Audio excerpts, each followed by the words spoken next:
What up? There we go. We're live. Right on.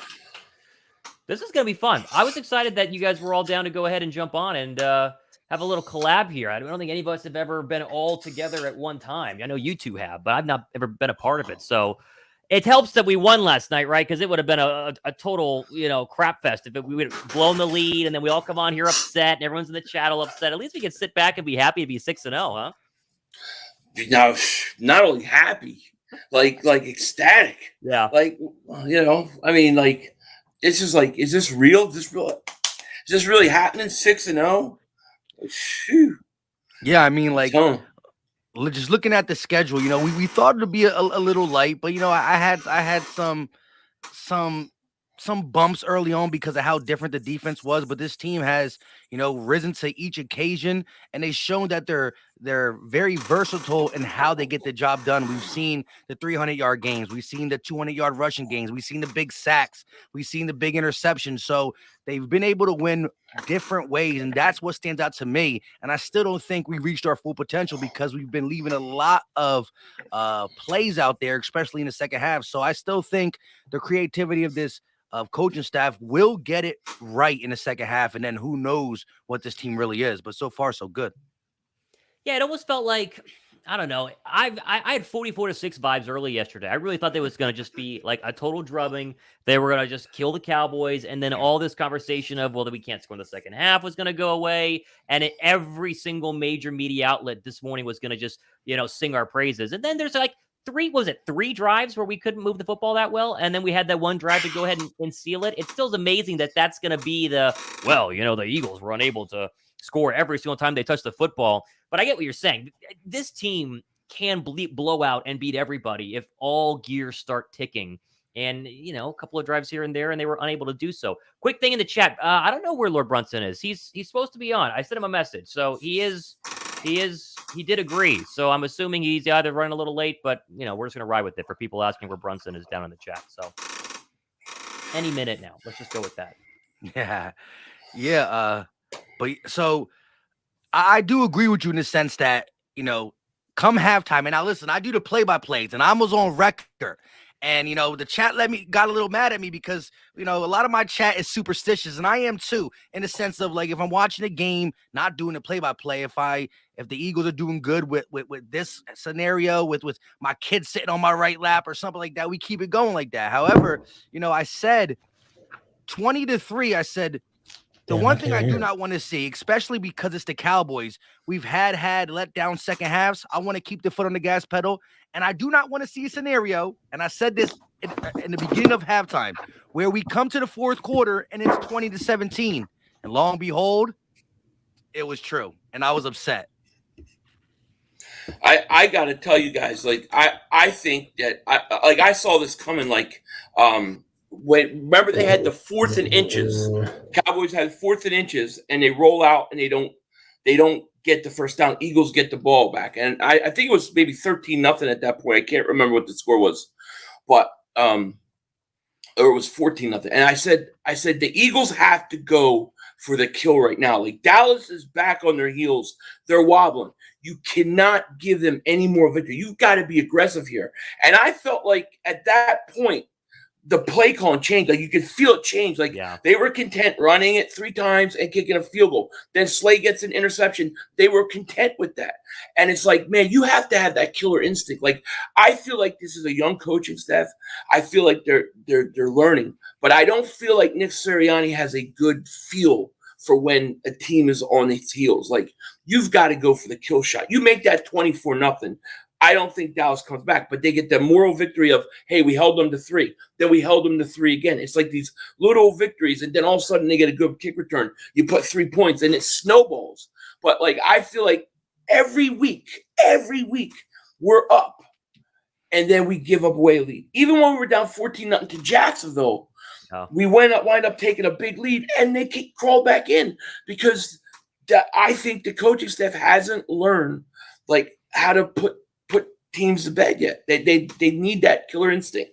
I wonder if it's Steichen, like, because obviously he's calling the plays, and I totally agree with what you're saying. It feels like they get to a point where they're just expecting to have a massive run. And it's like, oh, we can just run it down their throats and we'll eat 8 minutes of clock in the third quarter. Is it Steichen who's just being like, slow things down? Or do you think Sirianni's in his ear? I honestly, I don't think anyone truly knows how much of Sirianni you get during that play calling, because it is Steichen. But does he, just kind of call in like, hey, Shane, run it here. Or, hey, Shane, let's just run this drive. I would love to know, because I totally agree. It feels like every single week we've had either a big lead or a couple of drives where the team, for whatever reason, just kind of goes, let's just wait a little bit. And it was frustrating yesterday, because I went from texting all of my Cowboy friends being like, go to bed, good night, have a good night.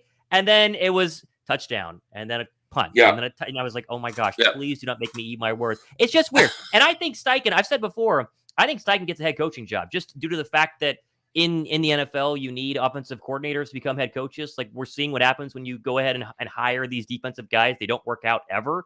So he's probably going to get a job, even if the Eagles were to lose in the first round of the playoffs.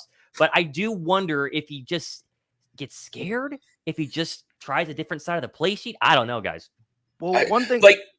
Go ahead, Mike. You got it. No, I was just going to say, when it was 4th and inches, right? CeeDee Lamb gets a first. They don't challenge it. It's 4th and inches at their own 35. Dallas doesn't get it. I don't know why they didn't run a quarterback sneak, but that's such a demoralizing play, right? And that's so demoralizing. And I swore they were going to come out and take a shot at the end zone and just bury this team. And they didn't. And as soon as they ran the first play, I go, this already feels different. I think they're content with 3 points. And I think it's the coach. I think it's the head coach. I think you have to have a feel for when a team is out on their feet. And I don't think he has that feel yet. I think it's something maybe comes with experience. I hope. Yeah. Yeah. Hey, I don't think Brunson can hear us because can you? I can't hear him. My bad. There we go. Well, He's in. We got him. All right. What's up, dude? What's up, man? How you guys doing? Give me 1 second. I didn't know he was live. My bad. All good. All good. Yeah. Take your time. Let's answer this question real quick. Lots of chatter about us not throwing deep or passing the ball aggressively. I do believe this is a not hit on Jalen, but I think it's a save the best for last design. What do y'all think? It is interesting. Have we hit a deep shot? I don't think we hit one against the Cardinals. I don't remember against the Cardinals. Washington. Not since Washington. Yeah. Devontae Smith at halftime, before halftime. Yeah. I don't know. Which Jacksonville was understandable. It was ugly weather. I understand the game plan against the Jacksonville Jaguars and Doug Peterson. I didn't really like the Arizona horizontal attack that we did, screen after screen after screen. But I understood the way that the pressure was coming at the Eagles, especially in the second half. And that's one thing I think the Eagles haven't done well. I think offensively and defensively, it's opposite. I think that the offense comes out with a game plan that is working, and then they change it up. I think you can always clearly see we're way more run heavy in the second half of games. Yeah. I'm not saying abandon the run. I just think you can't be so predictable. That being said, I think the offense starts out with a good game plan, and then they switch it up, and it's just not as effective. And on the defensive side, I think Gannon crushes the game plan when he has all his tools like Avonte Maddox, you know what I mean? And then when a team adjusts, or when we get that lead, he starts playing passive in the sense that every team that's down 15 plus should run the ball. But think about the teams that came back on us. The Lions, the Cowboys, even the Cardinals, they continue to run the ball even with a big deficit. Granted, it was Kyler Murray running the ball in the second half of the Cardinals game. But when you can't pass on the Eagles, Jonathan Gannon got to understand that most teams, the common sense is to throw the ball, but teams haven't been doing it, and we haven't been adjusting back. We've been so passive in the second half because teams normally drop back in the zone because you got to throw the ball to catch back up from a 14-point lead, but teams been gashing us 5+ yards a carry. Yeah.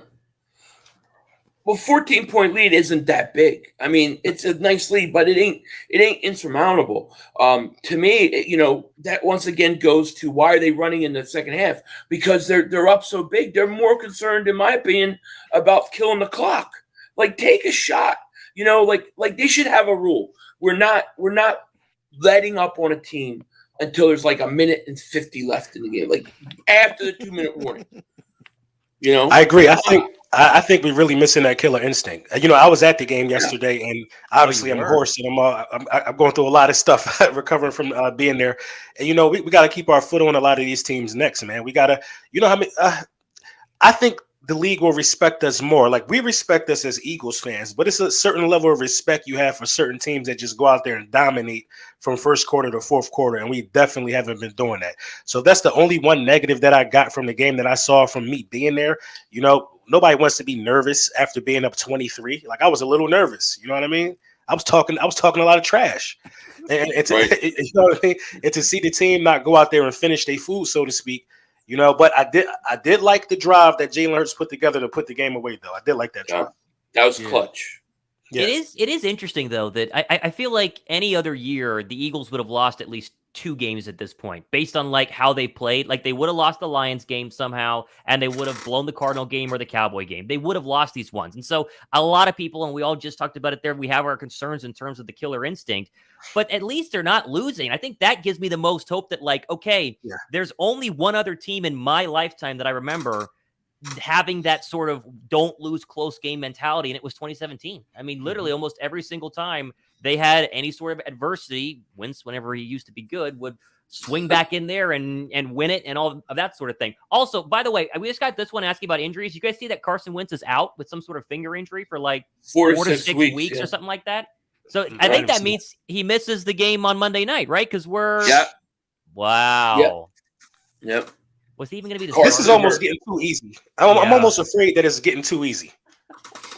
I'll say something maybe a little weird, but like it's great that we're winning all these games, but is it going to take a loss for them to address the way that they don't have killer instinct, that they let up? Because I'd hate to see that situation in a playoff game.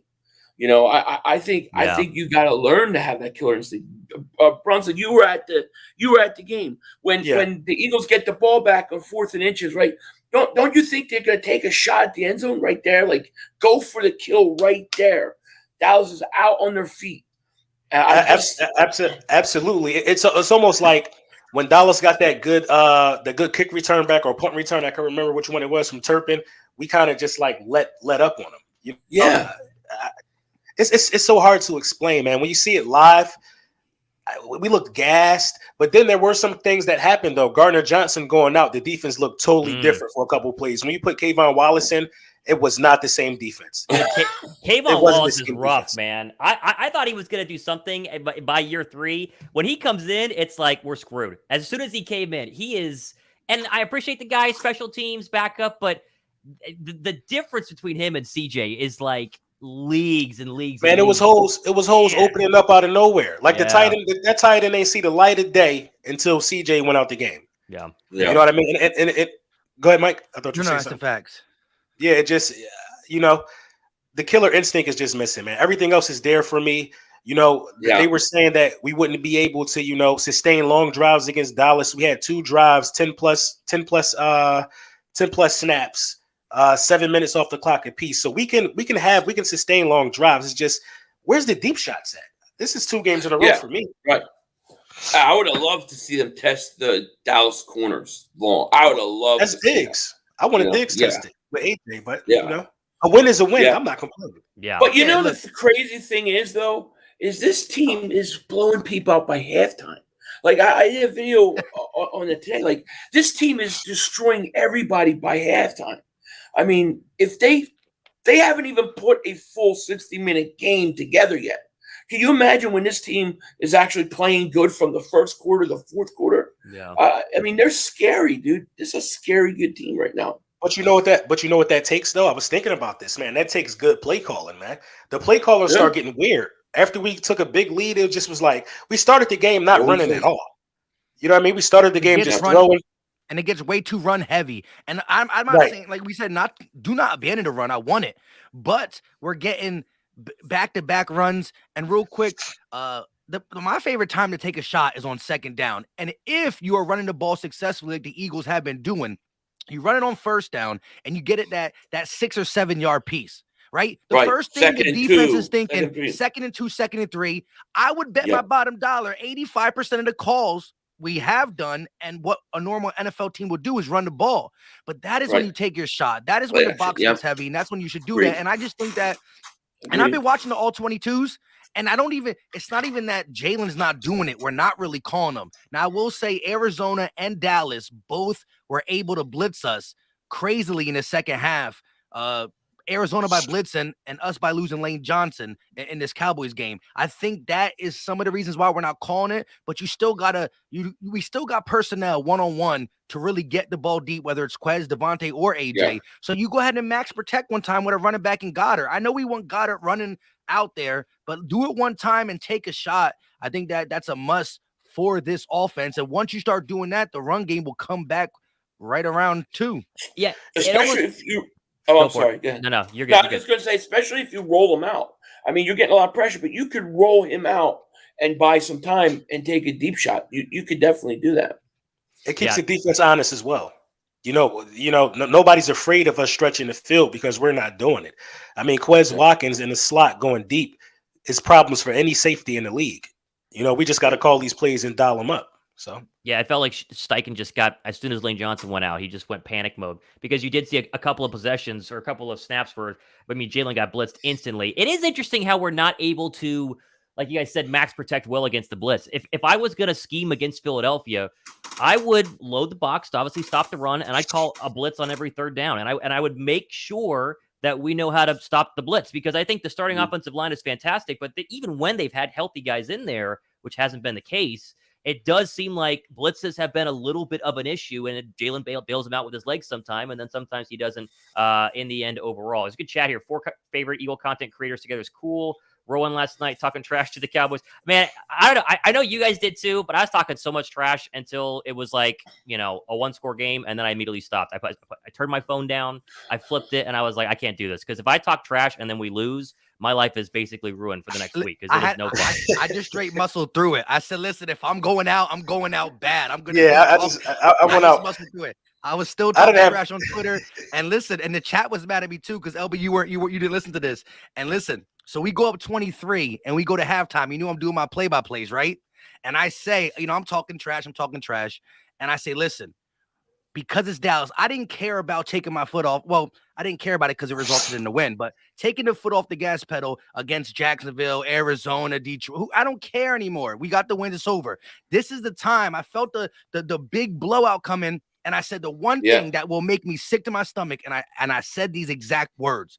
I said, if it comes to the beginning of the fourth quarter and it's 20-17, I'm done. And guess what it was? I was hurt. Man, it was quiet, man. That last drive when it was 20-17, it was quiet, man. Everybody just was quiet. Like, let Jalen work. Let's get the stadium was quiet, bro.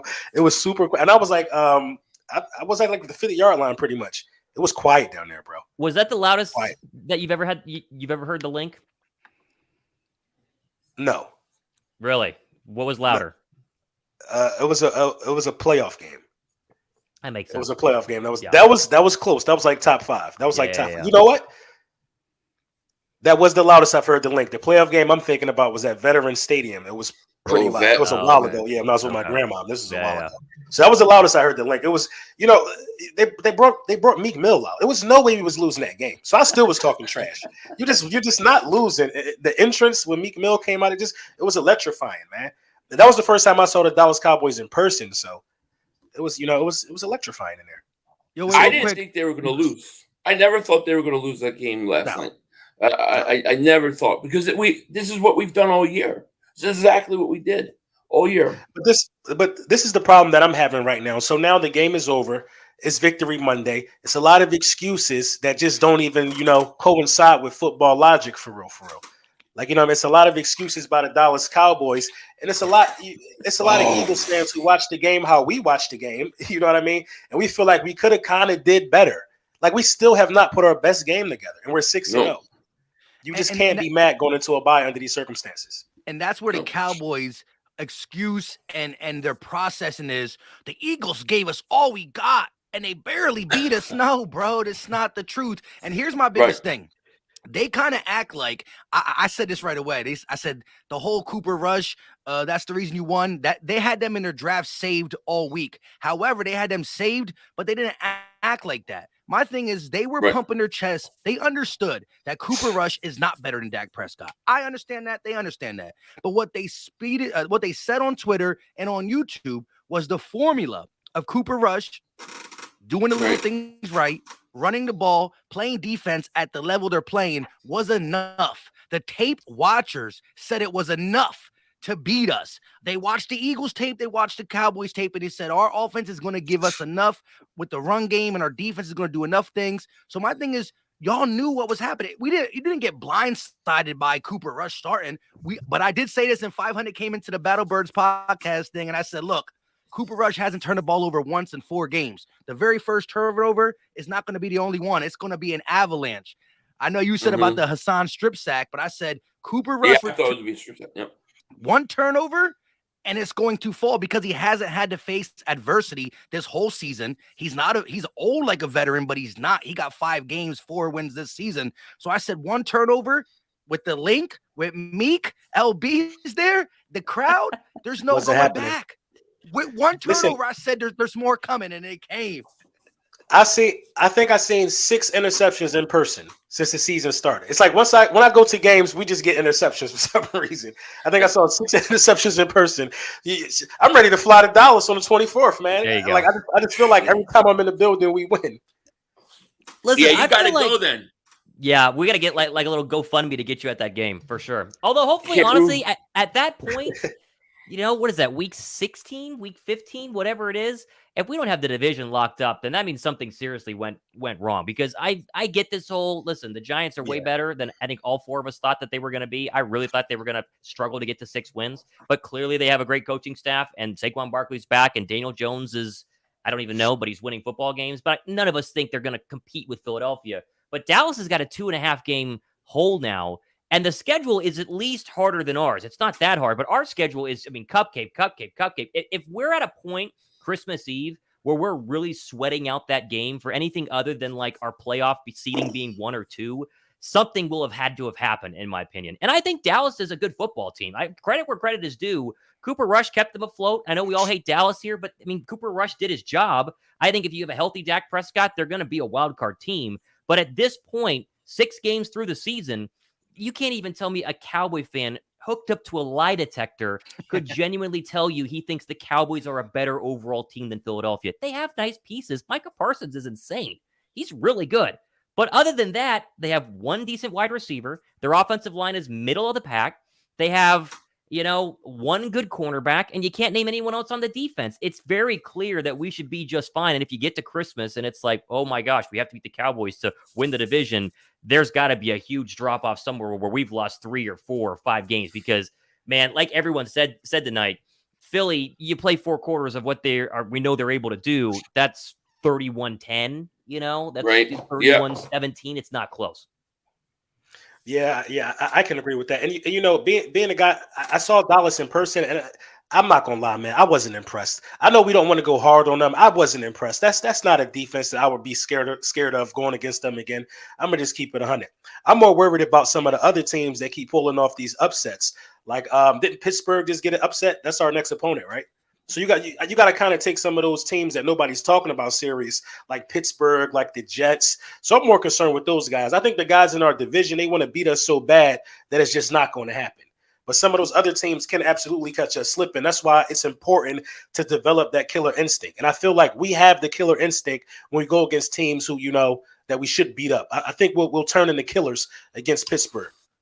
Well, let me ask you guys this question real quick. Because we're 6-0, we know that. We feel it's real good. But there is 2 5-1 teams in the NFC. That is the Giants and the Vikings. Who is the more realer 5-1 team? Giants' loss was to the Cowboys. Vikings' loss was to the Eagles. Now, when you look at, we don't got to bring up their schedules and stuff, but by the end of the year, if the Eagles continue, not talking about the division, unless you think it's the Giants, then they can play spoilers because we got too late. But if you think the Eagles not only can win the division, but we could talk about the number 1 seed. So you going through Philly. Like, you got to come in Philly and beat them every single game. And that ain't no small task. who is the biggest competition at 5-1? And do you think any of the 3-3 sleeping giants, the Bucks with Brady 3-3, do they wake up later? Does Rodgers 3-3 get a wide receiver and wake up later? As the Niners get healthy and play tough defense, who are you more scared about, the 5-1 teams or the 3-3 lingering teams? The 3-3 lingering teams for me, easily. I mean, Kirk Cousins. Come on. We you know what I mean? We know what Kirk Cousins do when the lights is on, especially in Philly. Like this, I'm telling y'all. Like, if y'all have not been to the link yet, it's different from the last couple years. It's so loud, it's so disrespectful that these guys want to just pack it up and leave. They really don't even want to play for the opposition. Kirk Cousins is not going to survive there. Neither will Daniel Jones. It will have to be a savvy vet who has been through this. Like Tom Brady's been a hated man for like 20 years. He will be okay in a situation like that. Aaron Rodgers, he'll be okay if you get him a wide receiver or two. But it's not going to be none of the 5-1 teams. Now, to answer your first question before anybody else goes, who do I think is realer? I think it's the Vikings, because the Vikings actually, they lost to a real team. Their only loss came to us. You know what I mean? The Giants lost to the Cowboys. I mean, I want to play the Giants. I can't wait to play the Giants because that's an unknown. They're also 5-1. I think the Giants are scrappy. If you do what you did with Dallas yesterday, they'll beat you, because every game you look at the Giants have played, they've been down at halftime and they've come back. So they're actually better in the second half. You can't play the way you played against Dallas. In my opinion, I would be more scared of the Giants than the Vikings. And the simple fact is the Giants play you twice a year. Division games in the playoffs scare me more than playing an opponent like that's out of your division, because the division opponents know you so well, and I always think I have more of a puncher shot. That always makes me uncomfortable. Yeah, no, I think both you guys are right on that. I think there's a case for Minnesota because their offense is actually scary, and the NFL is a game of matchups, and they would match up well against Philly. Like, I know we handled them just fine and slaying Bradbury on a different level, but I think Minnesota is scary. But like you said, you got to play the Giants twice. The Giants are scrappy. They're finding ways to win. They're really well coached. I have a really hard time looking through, and I'm looking at it right now on my other screen, the NFC, and finding a team that genuinely scares me. You can go down the list of these teams, and none of them have. All of them have serious issues. The Vikings, they lost to us, and LB, you said obviously they have Kirk Cousins. That's a massive issue. The Bucks have talk about serious injury issues, it's serious O-line issues, and their receivers are washed. Like, Julio Jones can't get on the football field. Mike Evans is great. That's basically it. Godwin's playing on one leg, and Brady's checked out right now. The whole Giselle stuff, you hate to talk about someone's marriage, but he's checked out. I mean, he's going to parties on Friday night. He doesn't seem locked in at all. And they lost badly. It was close, but they lost badly to the Steelers. The Niners, they have a great defense, but they have literally Jimmy Garoppolo as their quarterback. And then the Rams have no offensive line. The Packers have no receivers. I mean, nobody else there. Falcons are nothing. Seattle's nothing. The Saints, Commanders, Arizona, all those teams are nothing. It's just crazy to me that we're peaking and we're this good of a team in a season where there really doesn't seem like a true challenge where, that team coming to Philadelphia at the Link in the divisional game, that team could really beat us. I don't see any of them. I don't see any of them doing it. That's how I felt. The exact same way. What the hell was I about to say? You made a good point. Go ahead, Mike. I know you was about to say something. It'll come back to me. No, and I totally agree with you guys in the sense that, look, there's probably going to be a game where we do something like the Chiefs did, right? The Chiefs lost to the Colts. If they play 8 more times, the Chiefs win in the other 8 more times. It's not happening again. That might happen in the regular season. But I do agree, anybody who steps on this schedule, we're going to be the favorites probably throughout the rest of this season. Unless the Packers get some receivers and do something. And even still, I think we'll be the favorites. Is it in Philly or is it in Lambeau? I'm not sure. Philly. Neither here. It's Philly. We're favorite. Yeah. We're favorite. That being said, any team, and that's the one thing great about the NFL. Like, if you talk about the NBA, if you're the better team, you're going to win the playoffs because you gotta lose 4 out of the 7 times. And the better team normally don't. That's baseball, hockey, and the NBA. In the NFL, man, I don't care how good you are when it comes to the playoffs, because it just takes that one Sunday, that one bad performance, and you're done. And so, regular season wise, my chest is pumped, but I'm always, dotting my I's and crossing my T's when it comes to the playoffs. But I think, when you look at powerhouses, it's still, Eagles, Bills, Chiefs, and the two closest to us are in the AFC. And I think the powerhouses people thought, the Packers led by Rodgers and the Bucks led by Brady, they thought it because it's them. But we got to stop going for the name is not the name anymore. Like, I mean, the only thing that stays 25, 30 years good is Air Forces. Other than that, you know what I mean? Things gotta go away. Trends gotta stop. It is what it is. I was thinking about this. This is what I was thinking about. It could just be that the powerhouses are in our division. Like you know what I mean? It could just be that this is one of those years I feel like it's very important to win this division. You have everybody's so good and everybody's schedule is bad. Like you have to win this division. You have to make this thing go through Philadelphia. You don't want to be in a situation to where you're a wild card team. You just don't want that. You know what I mean? All the good teams are in our division. Hey, That's quickly, truth. super chat for LB. Mark is asking to get the hat. He said check Brunson's site, but couldn't find it. Again, I've seen all these comments about the hat. I send him the link for the hat. I send it to him in his text. He literally just has to look at his text message. Which hat is it? It's the Hurts season hat. It's the Hurts season hat, right? Yeah, where my damn hat at? My hat. I bet Mark Holmes they get to wear a Hurts season hat. I figured I might as well help. I figured I might as well help my man LB out, man. Make him a few. Mark, I just want to tell you. I know you were here, Mark. I got a lot of respect for you, Mark. I always have, man. You always hold up your end of the bargain, man. Yeah. Listen, if I would have knew this was going on, I would have at least made a blue and white one for you. There you go. I would at least got a blue and white one for you. Dude, hey. I want him to wear the green. Yeah, you got to make him wear the green one. When I was in Philly, I was at Eagles Jags in the rain, which was not fun, but I was there. Those Hurts season hats are everywhere, dude. They are. I saw 10 of them just in my little area where I was, dude. It's crazy. It's crazy. I was at the game yesterday, and some guys asked me where I got my hat from, and I didn't even know how to answer that. I said, "Hey, where you get your hat from?" I was right like, here, sir. Yeah. Right. I was like, man. I didn't want to be like, "Hey, check my link in the bio." Hey, yo, just pull out a business.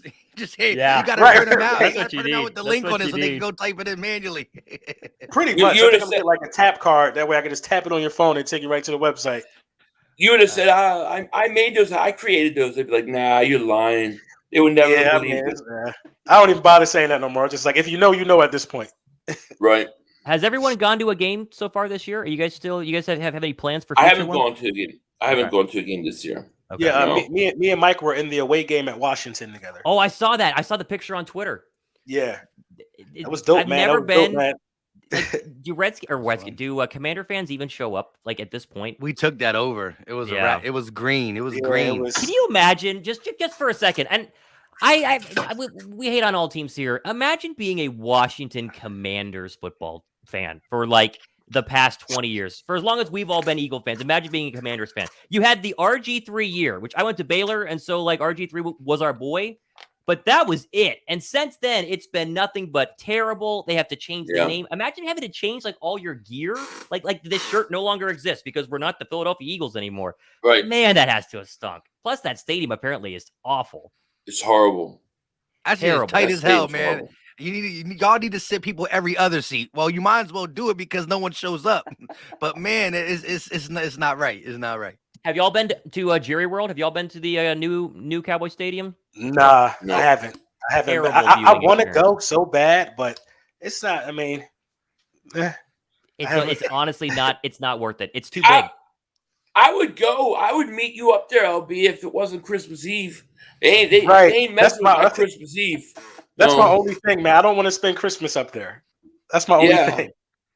Yeah, you want to get the hell out of there. Yeah. Exactly. Yeah, All those no young Christmas Cowboy Eve. fans who got it as a Christmas gift, an early Christmas gift. You know, they got to take the little 6-year-olds to go watch the Eagles lose to the Eagles beat the That- Cowboys there. That game will be the clinching game. That will clinch everything for us Can you when we play imagine? Dallas. Think about it. Who's gonna look at the next 4 games? Yeah. You got Pittsburgh, you got Houston, Washington, and Indianapolis. They're not losing any of those games. This is going to be a 10-0 team going into that Green Bay game. I'm convinced. 500. Mark- There you go. Mark Holmes is here. Okay, doesn't know how to text the link, and I looked on your site and don't see the Hurts hat. Congrats. I can show you I can show it to you. It's on can the put third. it It's on the here. third page, Mark. It's on the third page. You gotta get Or those hats on the second or front third page. Those gotta be front and center, right there, baby. They gotta be right up front. Yeah. It's on there though. You just gotta go from page to page. You'll see it. There you go. Here you go, Mark. It's right there in the link. Look at the link, Mark. Make sure you don't put Mark. Make sure you don't put Mark number up there, man. Remember how that happened last time? Well, Did you do that last time? Oh my yo, god! I did it on a live stream. I called him up at halftime, and he has one of those recordings. They're like, "You have reached whatever number," and I'm like, "Oh my god, I got to get off it." I lowered it. I thought I lowered it enough where nobody could hear it. Somebody caught the last two numbers and put it out there. Everybody's calling Mark Holmes. Mark Holmes calling, screaming at me. They're fighting. And I'm like, listen, my intro says I'm taking one Cowboy fan out at a time. I took like 3 out that day. It was a beautiful thing. No, it wasn't beautiful. It was really bad, but that was an accident. All right, Mark, just click the link and third page. There you go. That'll figure out to pick you up the hat. I literally sent him text, and then I just put it in his comment section. Like, dude, I don't be trying to get out of this bet, Mark Holmes.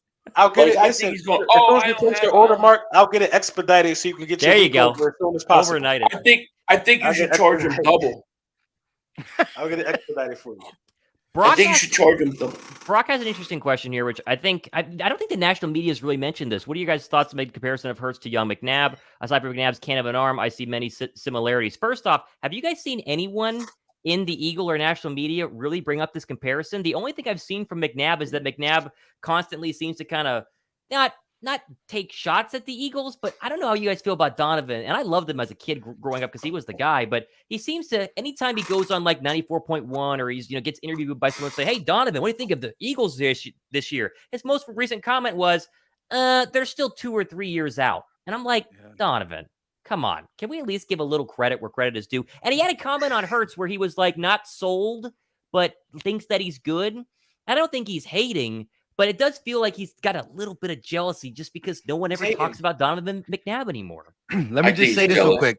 Let me just say this because I know LB's take is different than this. Look, McNabb was my guy. I'm 31, so I'm probably the youngest on here, not by much to LB, but I'm 30. How old are you? 26. I got you there. So I was a baby for McNabb. I was really young. So like really young. Literally, I was getting into legit football. Like I got pictures of me when I'm like 5 or 6 or even 4 wearing Eagles gear because it's passed down from the family. However, like I didn't know the sport. When I got into it, we were just drafting McNabb, and that is my ride or die. Was my favorite Eagle of all time for the longest, right? However, since him leaving the Eagles, now that I grow up, I'm older now, right? So I rock with McNabb from like 9 to like 20. You know what I mean? Like all the years that you talk trash in football, we were living good, not living decent with the NFC championships, but not enough. However, long story short, all the shenanigans, like McNabb he's been, everything I loved about him has been low key getting tarnished with the more evidence about the TO stuff, just the salt that he keeps throwing on every other quarterback that has came after him.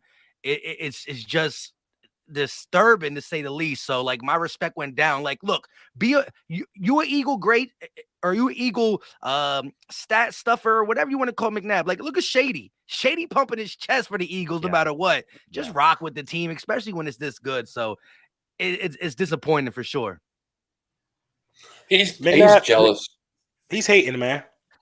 It's plain and simple, man. When you don't get the job done, and somebody comes in and gets the job done, or somebody looks like they're able to get the job done, this is just natural, man. It's natural in Philadelphia Eagles culture, you know what I mean? Because he didn't get the job done. He doesn't have anything positive to say about Jalen Hurts, just like he didn't have anything positive to say about Wentz, because at one point, Wentz looked like he was going to shatter almost every record in place. Jalen Hurts is literally probably going to be one of the first quarterbacks in NFL history to throw for 4,000 passing yards, have 20 passing touchdowns, and have like 11 rushing touchdowns. It just has never been done before. He's literally like redefining what it is to be, a dual threat quarterback. He's doing it on a higher level than anybody's that ever done it. And it's just hate from McNabb, man. He compares this to the 2004 team a lot, man. It don't even have to be a comparison about that. If we win the Super Bowl again without him on the roster, you're gonna really see it. He might end up on the news with some damn kerosene outside the stadium trying to burn it down. Yeah, I think Philly Mike is. I mean, I think you guys are both right, but I think Mike's 100% on all this. It just feels like jealousy. You can't get the job done, and I think that Mike, for the point that he made of just embrace it. I mean, Brian Dawkins didn't win a Super Bowl, and Brian Dawkins embraces it. Shady didn't win a Super Bowl. Shady embraces it. Nick Foles embraces it. I mean, everybody. And I think when Nick Foles retires, he's going to go full on Philadelphia and be at all the games, and they're going to cheer for him like crazy. Like, why not? Yeah. I mean, McNabb was really, really good. I mean, just go out there, say Hurts is better than me. I think he's going to be greater than I ever was. This team looks as good as 2004. I'm ready to ride with them. And then everyone loves you again. They'll wear the McNabb jerseys to the game. Yeah, it's not just like Westy, Shady, Dawkins, Everybody. like all these guys that we love. They talk their talk. Now, if they can offer critique in a wise way, but like I said, man, for as big of a Donovan fan I was through from 9 to 20, man, it's bad. It's bad. Like I said, he's I can't defend it. Let's at least acknowledge this comment, which is pretty funny that a Cowboy fan would send this. Act like you got more than one ring. Y'all beat a career backup. It's boys with your backup still count yesterday. Okay. Go ahead. Get him. This is so annoying because all week it was, Cooper Rush. He's the next Cowboys quarterback. A week ago, they wanted to trade Dak Prescott for Cooper. Like, they literally were debating trading Dak Prescott. As soon as we win, he's a backup quarterback. Dallas cannot accept that we're just better than them on every level. The fans cannot accept it because Dallas Cowboy fans are entitled. They think they deserve everything. They think that everything should be handed to them. And that's why I can't stand them. And this is why, again, the stat that I saw on my Twitter rolls through like once every couple of months. Nick Foles has more playoff wins than any Cowboy team since I think the year I was born, right? 1996 was the last time that they were relevant in the postseason. I mean, literally, you can talk about these rings, and rings are really great, but you don't even remember winning the rings unless you're like 50, like legitimately remembering winning any sort of rings. You know what? Dallas wouldn't have beaten the Eagles if Dak played. They wouldn't have won anyways. Dak Prescott can't play in the fourth quarter when Jalen Hurts goes on a 7-minute drive and scores a touchdown. He's not playing. Dak wouldn't have made a difference. I agree with that wholeheartedly, man. The Cowboys fans, instead of saying, we'll see you in December, they're going to make up a bunch of excuses for a backup that these guys literally, and I mean literally, was ready to walk to the altar. They loved this guy 4 weeks ago. They loved this guy yesterday until he played in Philadelphia. Now he was exposed. See, this is what really bothers me. Everybody talked about the Cowboys defense so much. They forgot that ours was actually better until you saw it go against the Dallas Cowboys offense. Like, we got the best defense in the league, in my opinion. And I feel like we can give almost anybody fits unless you're a scrambling quarterback. I knew we were going to win the game because Dak didn't play. And I felt like we got the defensive personnel to even give Dak Prescott fits if he did play. So I just want to sweep him. I want to sweep him. I don't care. I don't care. Happen. I don't care if we got it locked up. I want to sweep him. No, that's happening. Quick question here. Do you think the defense successes from the Cowboys game was from Gannon? He seems to be inconsistent, or the stout defensive secondary? We talked about Steichen in the same, I would say, question about at the very beginning of the show, because Steichen has moments of brilliance. Those first couple of drives every game, he's incredible. Jonathan Gannon, for whatever reason, is allergic to bringing pressure in terms of like all-out blitzes. You feel like this team has the secondary to just go, and even Chris Collinsworth talked about this during the game.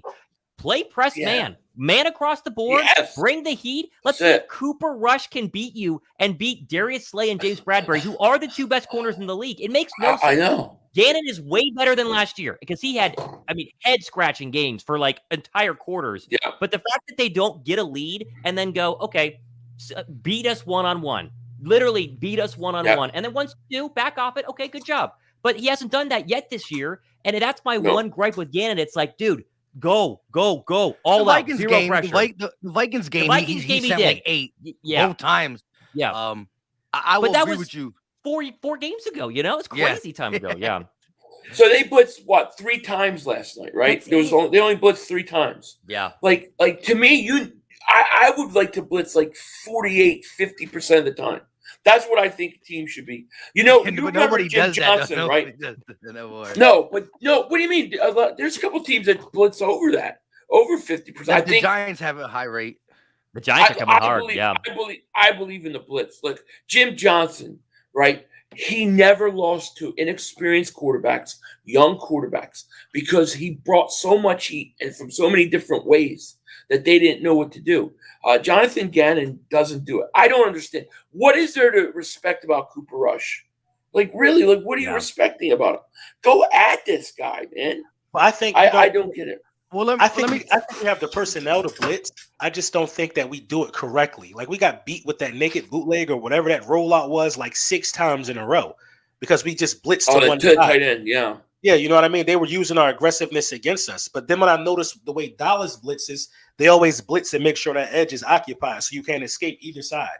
You know, we gave this guy a free reign to the outside and he could look like we don't have great design blitzes. So I think, you know, I kind of hope he gets a new job so we can get a defensive coordinator that could come in and like really structure this defense the way it should be structured. Yeah, I don't think he'll be back. Yeah, I'm not gonna lie. I'm always for the blitz. However, if you blitz and don't get home, there's a problem because, like you said, you're talking about 7. If you throw 7 in there, you only got 4 in the back end. You're talking about 4 in the back end, depending on where your safeties are. But I'm all for blitz, and I do believe that early in the season you saw more of the creativity. I think that once Avonte Maddox got banged up, I thought today or last night's game we would see more of what we did against the Vikings, what we did against Carson, for the simple fact that Avonte Maddox is back, and we put so much pressure on the slot. And in today's game, the slot and the safety are starting to be a interchangeable type of position because of how the safety plays in the box, one of them almost all the time. With that being said, we have the personnel 100%. I think that when it comes down to it, though, you know, a lot of these blitzes don't get counted when we send 5. You know, anytime you send more than 4, it's a blitz. It doesn't really look like it. And so when we send Hassan with the rest of the guys, it's considered a blitz. So he's jumped up from last year. But I would agree with you. I'm more for you gotta blitz more than what we're doing. You gotta be more creative with it. You gotta send guys like Avonte Maddox was coming in on the blitz at times. But we do all gotta acknowledge too, though, that the rules have changed in favor of course, the offense. And so I think that's why defensive coordinators are saying now it's really hard for a cornerback all the time, mano a mano, because you can't touch guys and stuff like that. But I'm still on your side 100%. If you ask me to be north of 35 or under 35, I'm always going to say north of 35. Yeah. But see, because the changes and because the rules benefit the offense so much, the only true way for a defense to negate a lot of that is to get to the quarterback. You've got to get to the quarterback. And it doesn't always have to be sacked, right? It just could be timing, throwing them off, forcing the quarterback to be uncomfortable. But you have to bring heat. And my issue is with Gannon is this. You're allowing teams to throw 80% completion percentage for you, right? You have times where quarterbacks don't even look like they've been hit. Their jerseys are clean.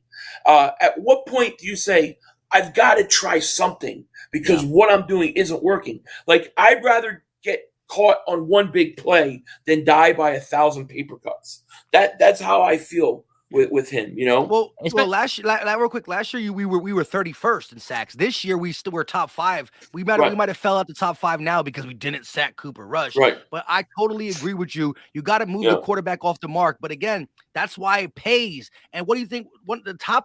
The top position on a defensive line or on a defense that's getting paid is the ends. The ends make the most money because if you have two true ends, 2 true pass rushing ends who can also play the run, well, then you don't got to send blitzes. But I like to do it in the sense of be more creative. Like I saw against Carson Wentz, you know, things like I just want to see guys who are not supposed to drop back at times. Not like the Sweats and the Reddits, but like I need to see more confusions. Show blitz and fall back. Do things that make this quarterback just take 1 extra second. Well, there was a couple plays where they faked the blitz yesterday, and Cooper Rush got rid of the ball quick and wound up like overthrowing. Just the threat of the blitz, forcing a quarterback to have to worry where it's coming from, can screw a quarterback up. You know, you have to do stuff to disrupt their timing. Last year, too many times, guys got into a rhythm. I even thought Kyler Murray got into a rhythm last week. And once the quarterback gets in a rhythm, you've got to do something to throw him off. And to me, Gannon just sits on it too much. Well, and it's not like we're behind in these games. So you got to make sure they don't score. You have double-digit Right. leads. It's like, so Yeah. so what if they get you on one? Then back off. Right. You got double-digit leads. It's like, why not just go for it? Get another turnover, another pick six, and like we all have said, it's Cooper Rush. It's like it's not like I'm starting to think that the second half game plan is actually smart, man. What's the point of even trying to get into a shootout to where you can throw picks with a lead? We will all be sitting up here, complaining about, damn, we should have just played a little smarter. Like, it's not that bad, honestly. It's not bad until it comes back to bite us. Now, I don't want it to happen in the playoffs, but I'm okay with it right now for the regular season. I mean, until somebody proves to me that they can come back and that we got to put up more points in the second half, I think we will. When everybody just been light. If you want me to be honest, now the Cardinals almost caught us slipping, but everybody else was just light for real. Now, look, Detroit. It was a shootout. We had to come. We had to fight fire with fire, and we did that. So I think we could do it when we got to do it. But I think that it hasn't bit us yet, and I'm afraid that it's going to bite us. But I think that it's not even that you have to be aggressive the whole game or throw 30 times in the second half or whatever. You have to know when you got a team on the ropes. Like, you got to feel like, man, like if the Eagles score a touchdown when it was 17-0, Dallas is done. They're going to quit. And I just feel like there's too much. Like, I feel like the game plan goes from, we're going to put points on the board to, let's run this clock out. That's all we care about. Let's run this clock out. And that's all we're going to do. I think you have to have a balance. But there are other reasons why we've won these games, and those games and teams haven't come back is because Jalen Hurts puts them on their back for one sustained drive. You have one sustained drive against Arizona, ended a field goal, we took the lead. Last night, a 7-minute drive in the fourth quarter turns into a touchdown. If Jalen Hurts isn't giving you that, I don't know that we win those games. Yeah, so I agree. I think they got to be more aggressive, South says, any news on Maddox? I think he's fine, right? I don't know. I didn't hear. Yeah, I didn't hear any bad news. Yeah, no news is good news because he just played. He played. The fact that C.J. Gardner-Johnson came back in, I thought for sure he broke something. I thought his wrist was done. I was like, I can't believe it. I could not believe it. Back in and got a pick. Yeah. That was a great pick too. That was a hard catch to make. Yeah, it was, but that's how you play that position. That's how you scan that field, man. He flew from the post. He flew from the post and took that. Oh, I was screaming. I think that's how I got hoarse because CD was gone, bro. Like Bradbury fell, right? Bradbury fell. Yeah, Bradbury fell, and CD was just gone. And I'm like, no, but somebody hit the quarterback. BG, so the ball, your guy. My guy. So the ball came out a little wobbly, but man, Gardner-Johnson was right there, man. It was a great heads-up play. I don't know if you guys covered this though yet, but we do have 2 weeks, and we do have Howie Roseman as a GM. What the hell is going to happen in these 2 weeks? Yeah, I think something's going to get done. You think so? Like, well, my question is big or little, because I could see little, but big is like Chris McCaffrey, Josh Jacobs, one of these receivers, Burns. Yeah, I think it's Burns. I think it's big. I think it's big. I mean, this is how he sees the schedule is very, very favorable. How he's smart now, man. How he's getting smarter and smarter. How he sees that this defense can basically who's this? Kenny Pickett? He beat somebody? No, that was Trubisky. That was Trubisky. It's my job. It's my job. That's what I'm saying. But like Howie Roseman sees these quarterbacks and he's like, okay, we like this. This is like we can do what we want to do with these guys. You know what I mean? And I think Howie Roseman just going to add more firepower to that defense. Yeah, I think he's going big. Yeah, I think it's going to be a big name. When's the trade deadline? The 2nd of November, right? Yeah, something it's like that. Yeah, it's after. Here, let me look it up. I don't even know. It is November 1st at 4 p.m. So that would be after the Texans or after the the Pittsburgh game before the Texans game. Yep. Well, this is the week to do it because you got a bye week. Mm-hmm. If you could pull something off this week, you get an extra week to get a guy ready. They did that with Jay Ajayi. They did that to somebody else too. I forget. I think he's going Golden big. Tate. You're 6-0. Yeah, Golden Tate was a trade. Golden Tate. Yeah. I think they're going. I think they're going to go big because you're 6-0, probably going to be 7-0, 8-0, 9-0. Yeah. I think they're going to take a shot. Is there a Who? preference? I don't know. Is there? I mean, we hear Burns, but is it running back? Because I think there are really three spots, right? Running back, you make the case for pass rusher, and then I guess you could say receiver if they wanted. I don't think they need one, but those are the only three, right? They don't need a corner, Pass safety. rusher to me. Yeah, How about it feels a like punt pass returner? rusher. It gotta be edge rusher or another safety for me. Hey, 500. gotta be You, edge see, rusher hold or up, another 500. You didn't see Covey get that 15 piece? I did, and I almost had a heart attack. Dude, he scares me so much. They got and it wouldn't have been safety last night until Garner Johnson missed about 10 plays, and the ball start moving again. I think you got to get another competent safety or edge rusher. Yeah. Yeah. I think edge rusher makes a lot of sense though. Like that, you need another rotational piece, and then you got older guys. So if you could get like a Burns, right, you could get him long term because he's young. You're going to lose Brandon Graham, Derek Barnett. Who cares about him? But you're going to lose these guys. So a guy like that, Burns, is who I would like to get. You don't miss Derek Barnett's 15-yard penalty twice a game? God. You don't miss that? No, I miss it. No. I miss raging at my TV like at least twice a game whenever he was in. I miss it. My biggest meltdowns on YouTube are over Derek Barnett. That guy drives me nuts. Yeah, no. Oh, man. Ringo says, favorite content creators on one. Love it, man. Let's get this ring. I agree, because I think does this year feel, I know we compare it to 2017, because it's the only year that you can really compare it to. This team feels better. It does feel better. It feels more complete, right? I mean, because Wentz was really good that year, and we all, we got to give credit where credit is due, but Wentz is obviously trash now. But this team feels they're way more complete in the secondary. Like, it was Malcolm and, Jalen Mills started in that Super Bowl and played well in that Super Bowl, but it was, they're way better in the secondary. They're way better at linebacker. They have more pass rushers, although I thought they did a really good job rushing the passer that year. Offensive line is basically the same. It was elite then. It's elite now, although there were more injuries in terms of like Vitek coming in. I would take this team over the 2017 team. See that team that's fast now. This is my thing though. That 2017 team was in the highest scoring Super Bowl of all time.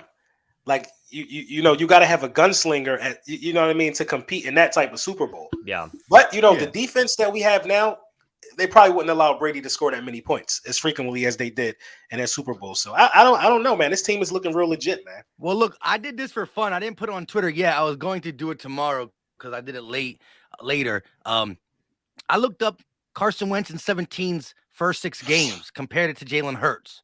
And it was Carson Wentz had 1,584 yards in the first 6 games compared to Jalen Hurts 1,514 yards. So you're talking about 60-something yards different in the first 6. He's supposed to be the passing quarterback. Jalen Hurts supposed to be the rushing quarterback. That being said, Carson Wentz had 13 touchdowns on the season, all passing. A lot of people did. The biggest gripe is now Jalen Hurts does have 12 touchdowns, 6 and 6. To me, it's just been a difference of we just witnessed Jalen Hurts throw 2 touchdowns in the red zone, and it worked. Right. But we've also witnessed Jalen Hurts in the red zone rush for him. To me, it's like guys who throw touchdowns.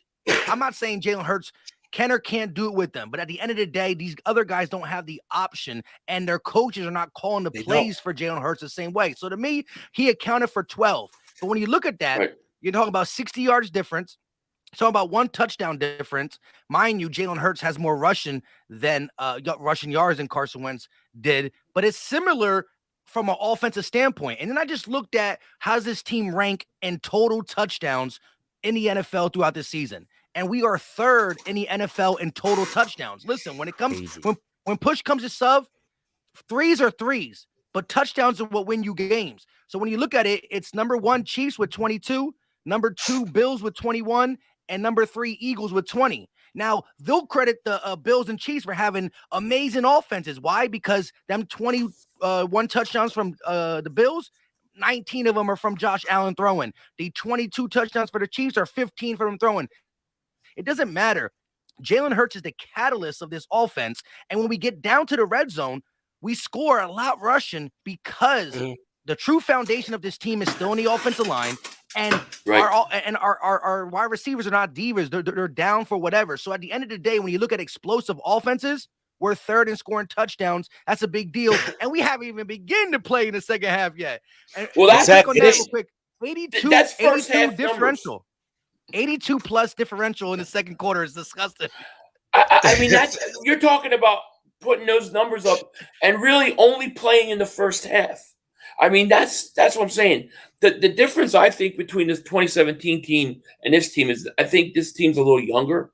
I mean, they have vets, but I think we're learning how to win. I think the coaching staff is learning how to win, and it's got to learn how to kind of put teams away. I think Doug Peterson and those guys knew how to do that. Jim Schwartz was the vet. Doug was young, but Schwartz was he was a head coach prior. But the thing is, you had a lot of veterans on that team. You had some older guys still on that team. I think you have younger guys today. But talent-wise, I think this team's more talented on paper. No question. Yeah, it is. And one reason that you could point out for that is the turnover differential. I think we're like plus 12. Plus 12. That's the crazy. The second closest is right? plus 4. No, we're 8 away from them. Plus 4. Jeez. That's crazy. I put both of the stats today on Twitter. I was looking at it because people were trying to say the Eagles are good, but they're just not that explosive. I said, bro, when it comes to touchdowns, we are third in the NFL. Listen, we're still they just don't like how it looks.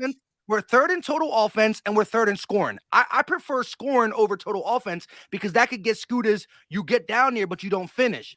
We're finishing, and this is only in the first half. What can be of this team is I'm not trying to toot the horn like that, but just think about it.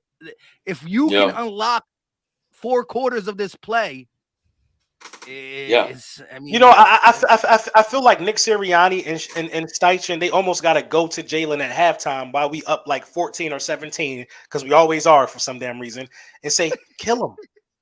Dude, kill him. Yeah, I was screaming it in the stands. We was blowing. I was like, kill him. I was finish him. I was screaming, finish them. We were up 20 exactly right. I was screaming, finish him. You know, because I knew it was a long game, man. You know, I know 20 points. You know, bro. I mean, the turnover differential, man, lets me know that this is a championship team. No matter how you cut it, you're getting turnovers. You got two defensive backs with 3 interceptions, Gardner Johnson and Slay.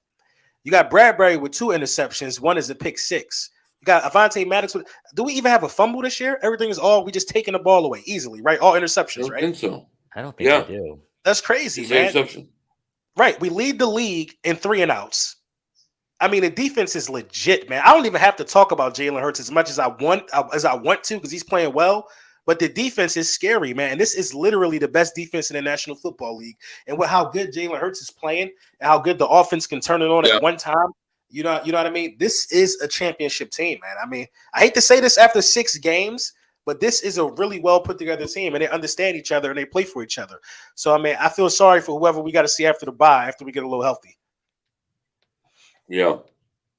Pittsburgh. You're muted. Would you guys? No, I was sorry. Would you guys go for the undefeated season? Like if you're 16-0 and you play the Giants, would you go for it? Yeah. Yeah, I think I would too. Yeah. I mean, why not? It never happens. Yeah, I think that's a lifetime thing. The Giants are going to go for it. They're going to put everybody out there to make sure we don't get it. Yeah. I would go for it. Yeah. Shit, I risk injury for it. Yeah, it's like I would. I mean, if Just so I can talk shit. If someone gets hurt, then they get hurt. They can get hurt in week 12, right? I mean, come on, which stinks. Yeah, but if it's gonna happen, it's gonna happen. All right, hold on. So wait. Let's take it like this. We're 16-0, right? And the closest person to us, threatening us for the number 1 seed, is 14 or 13-3. So there's like no way.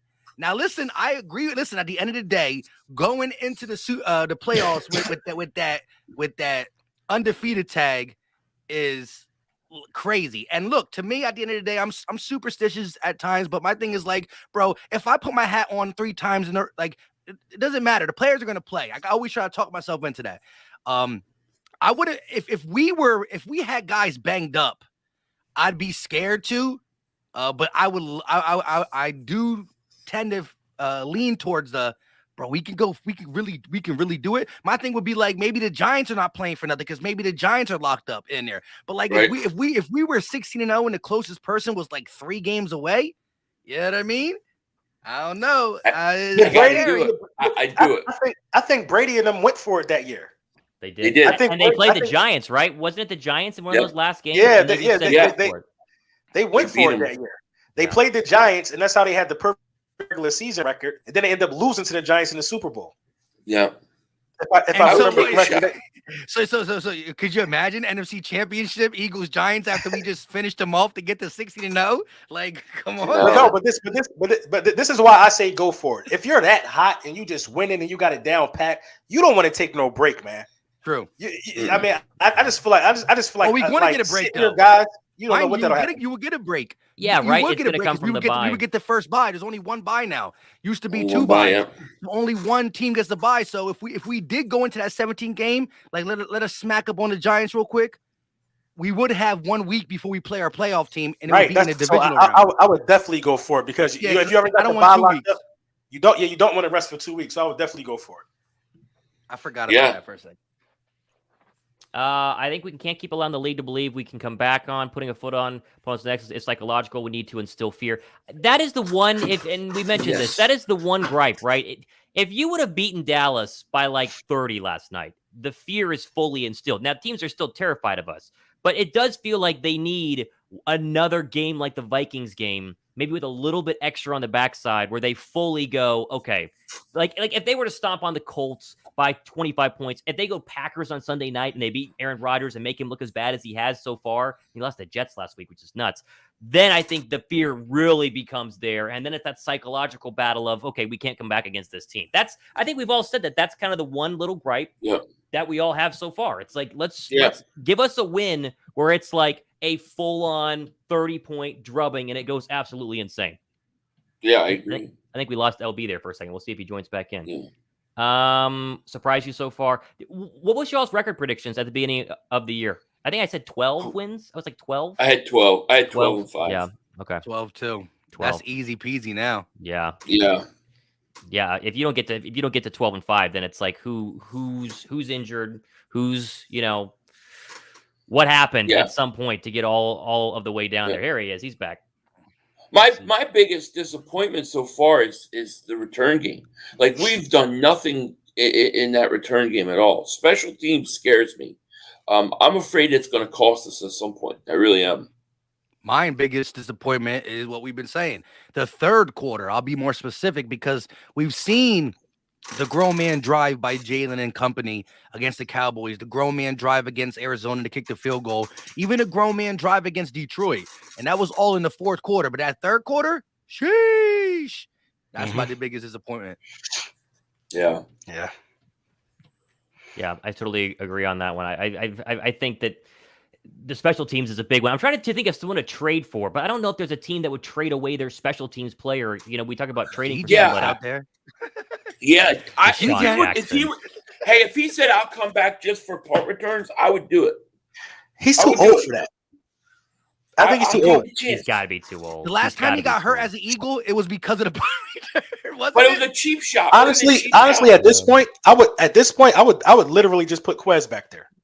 I like Quez. I'm scared. I don't want Quez back there. I don't want him either, but I would put Boston Scott back there. Hold up. Y'all talking about going for it on week 17, but you're scared to put Quez back there? You can't. Yeah, I would put Quez back there. I'm scared.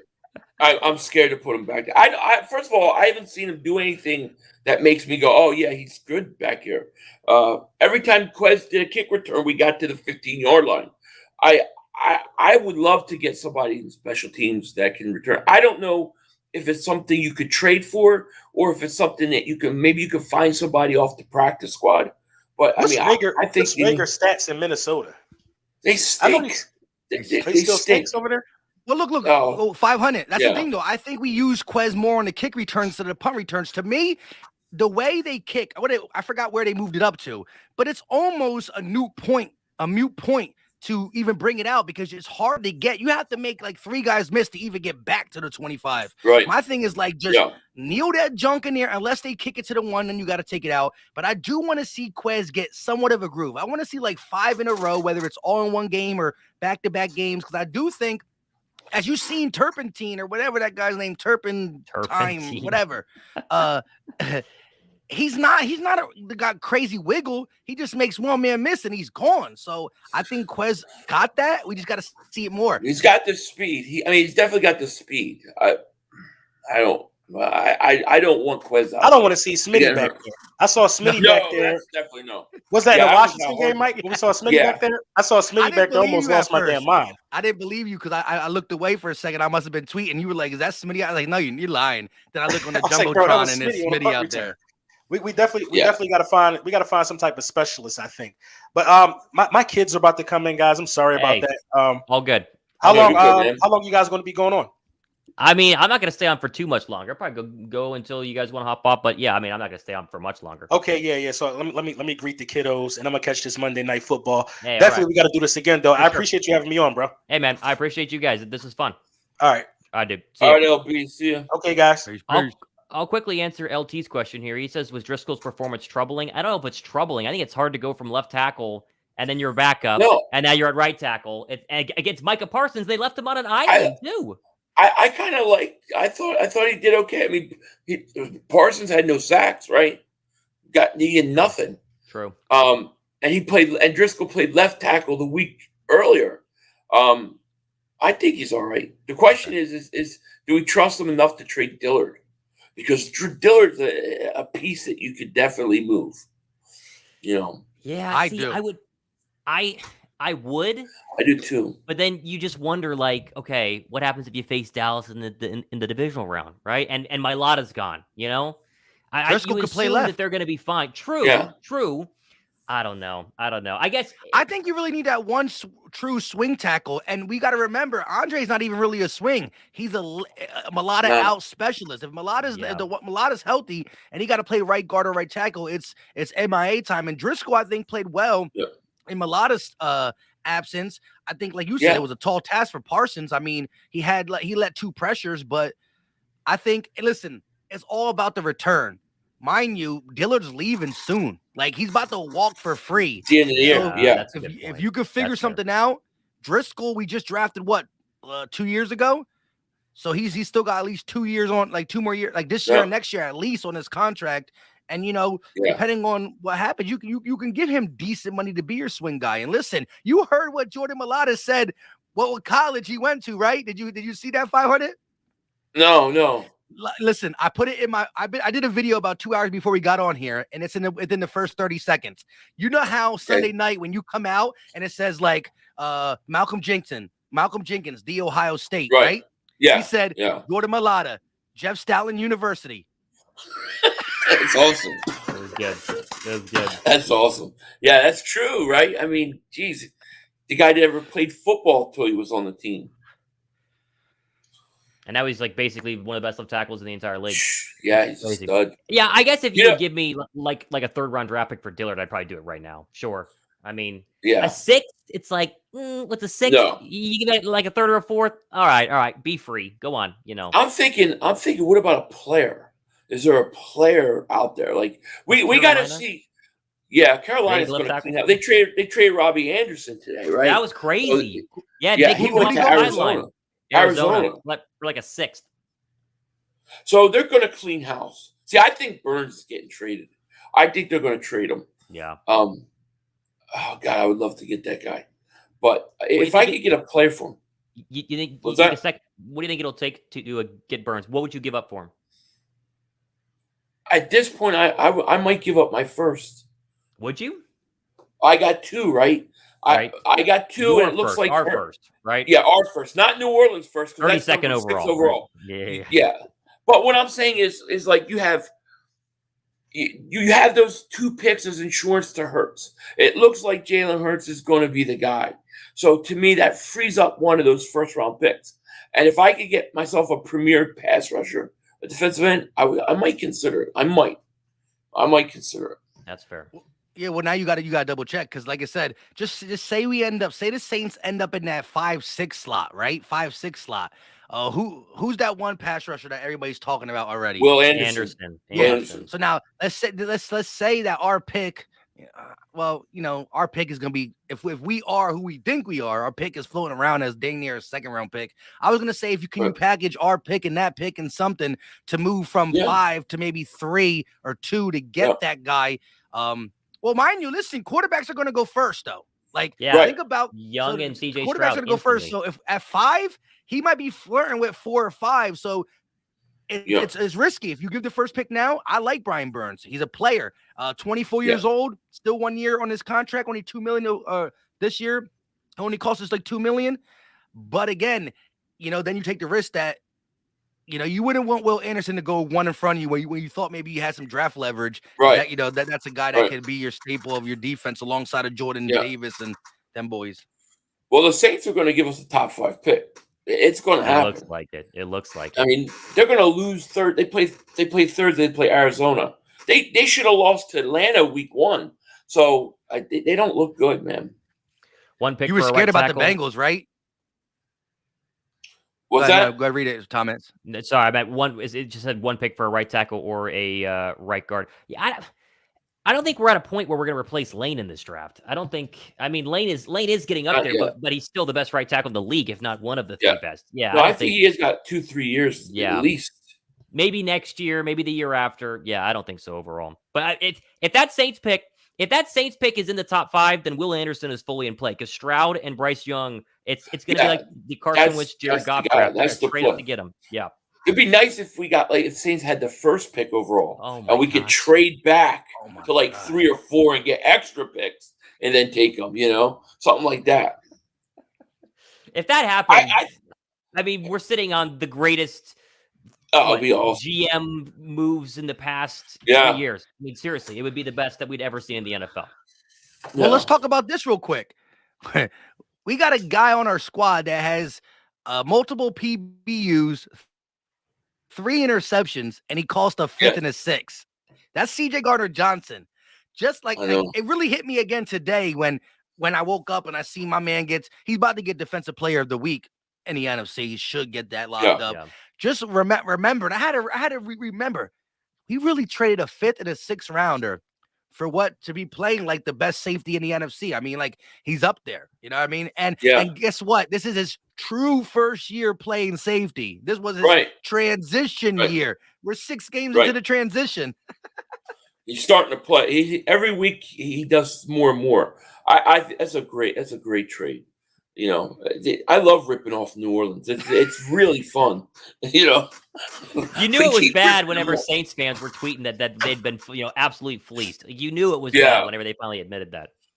Yeah, this team is a family this year. Week after week, your players saying family, and I think that's been huge. That is true because every single time the Eagles will, like the Eagle Twitter account, will release the post game speech, and it's Hurts talking about family, and you didn't see that the past 3 years. No. I mean, at all. No. It wasn't there. No.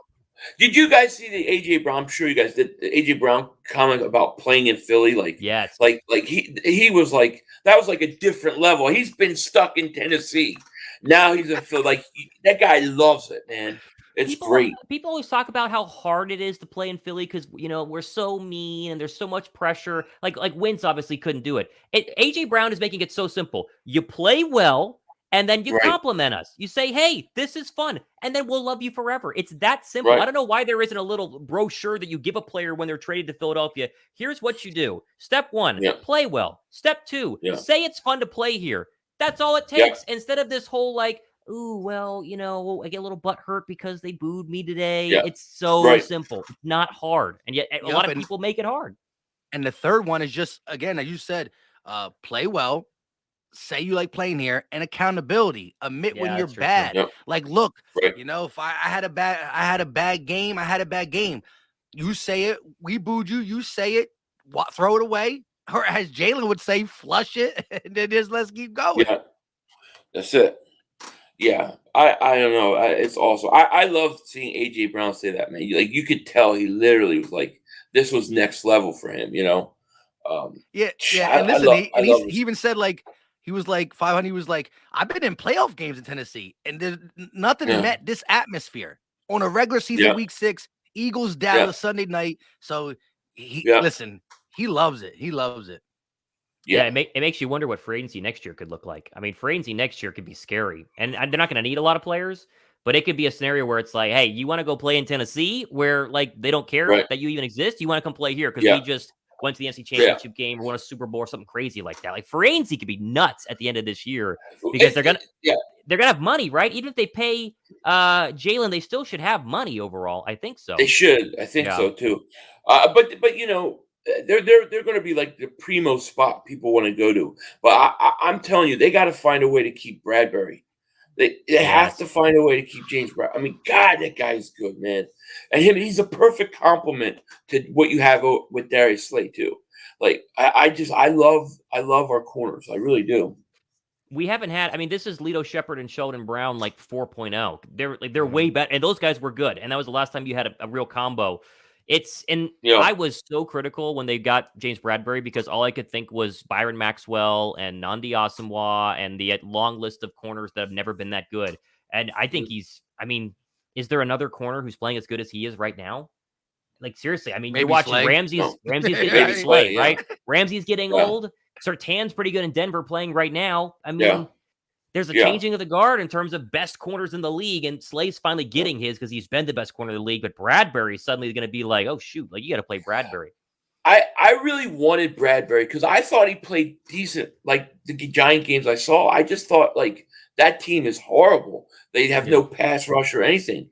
And I thought, man, if he comes in and he's like the number 2 corner and he doesn't have that pressure of the number 1 corner, it could be a perfect fit, man. I didn't realize he was going to be this good, you know? Yeah, but now look. Go ahead. Go ahead. Now you can read it. I was gonna say someone mentioned missing LB. It's my Eagle squad. He was here for like an hour. It's late, you know, on the East Coast. We're not gonna stay for much longer. But yeah, LB was here. He was here just for people who are just joining. Go ahead. Yeah, and so I'm gonna say look, free agent is great, and we are the we are a team that is going to be a hot destination. But hold up, wait a minute. As 500 just said, Bradbury, we got to double. We got to cross that contract. CJ Gardner-Johnson. Got to cross that contract. TJ Edward got to cross that contract. And last but not least, Kaiser White, you got to cross that contract. So listen, it's not going to get easy. And the thing is this, though, Howie is one of the best GMs at getting it done early.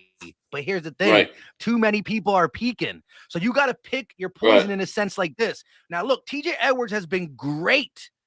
But Arizona, he kind of fell off. I think he played really good against Dallas, too. But you got to pick who you go to first. Because who you go to first, you have to be like, well, Bradbury's playing good.